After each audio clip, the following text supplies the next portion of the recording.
Yo, what's going on, friends? David Lee back with a brand new video talking about the Sony A6500 and mixing picture profiles. Just FYI, my voice is coming back from a bit of a flu, so apologize in advance if you can't really hear the raspy like Batman type voice. Burn me!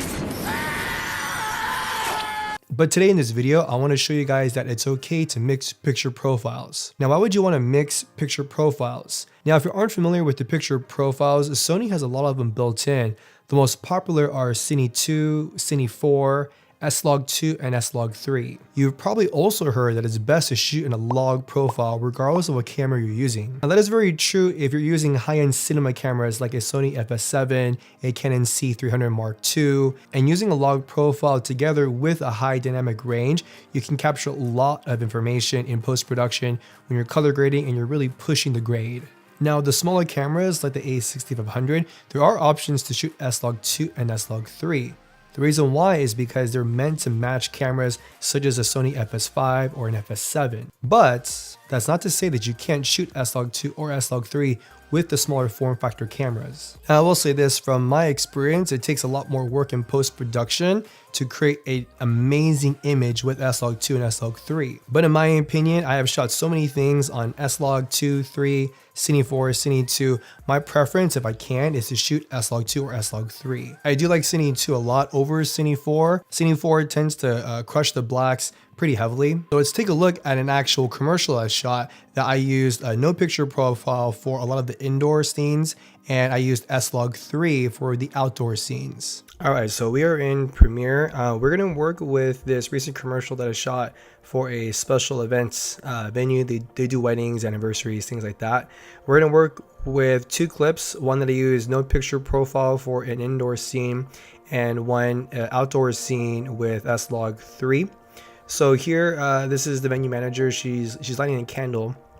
What I did here was I shot this.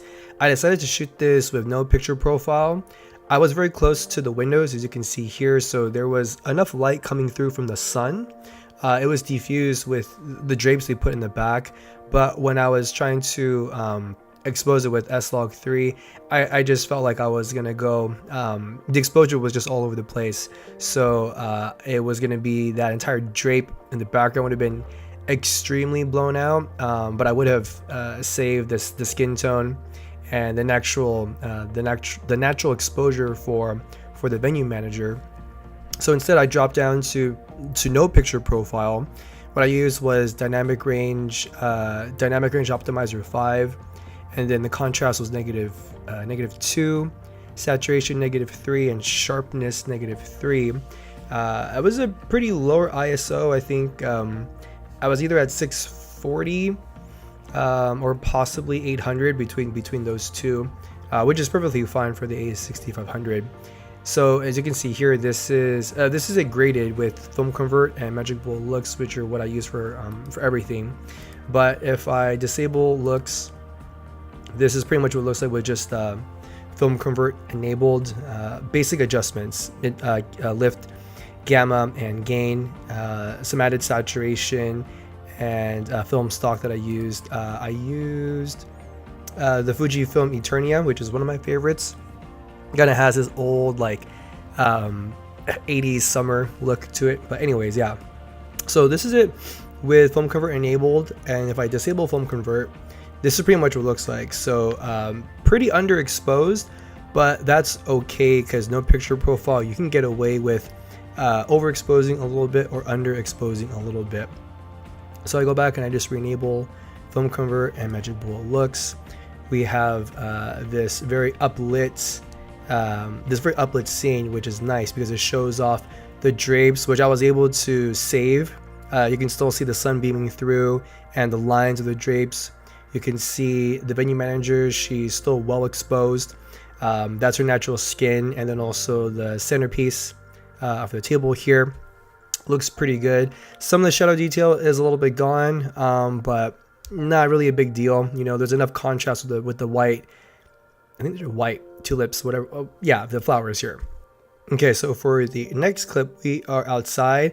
I shot this in SLOG 3, and if you remember what I said before, that log profiles are best when you have a high dynamic range dynamic range scene or a high contrast scene. So from here, high contrast meaning the highlights, you can see the wall here, the sun hitting the trees, as well as a lot of bright clothing, white dresses, white shirts. There's still enough shadow details. So you have the groom's jacket, you have black hair, you have black dresses, darker dresses, things like that. So that to me warranted to shoot S-Log3. And as you can tell, if I kind of just jump back and forth, this is outdoor scene S-Log3, indoor scene, no picture profile. You can see as far as exposure and color wise, they both match, you know, at least 98-99%, which is what you want across the board. So don't be afraid to mix picture profiles. You know, maybe you're shooting S-Log3 in one scene and maybe you shoot S-Log2 for another scene. Or something that I always do is S-Log3, outdoor scenes, good dynamic range, and then indoor scenes, not too much lighting or the exposure is just all over the place. I'll switch to no picture profile or Cine 2. So using Film Convert is a great way to match cameras, especially if you're using different picture profiles. You can still get the same look without using Film Convert. It's going to take a little bit more work, but that's in general what you're going to have to do when you're using different picture profiles. Now, why I choose to use different picture profiles and especially use something like S-Log3 or S-Log2 is in order to stay competitive to the other higher end cameras. These are some of the things that as a filmmaker you need to do. And I love the form factor of the A6500. I can rig it out with a small rig cage, or I can just keep it handheld with a battery grip, a mic on top, and a lens. So that is it for me, you guys, because my voice is starting to go again. But if you haven't subscribed to the channel, please do so. I bring you everything Sony A6500 related, Sony A7R Mark II, picture profiles, some Canon stuff, everything you need as a beginning filmmaker or commercial director. If you liked the video, if it brought you any value, please hit that thumbs up button. I would greatly appreciate it. Leave any comments you have down below. I will always answer them. And remember that every day you have an opportunity to create your experience and to write your own story.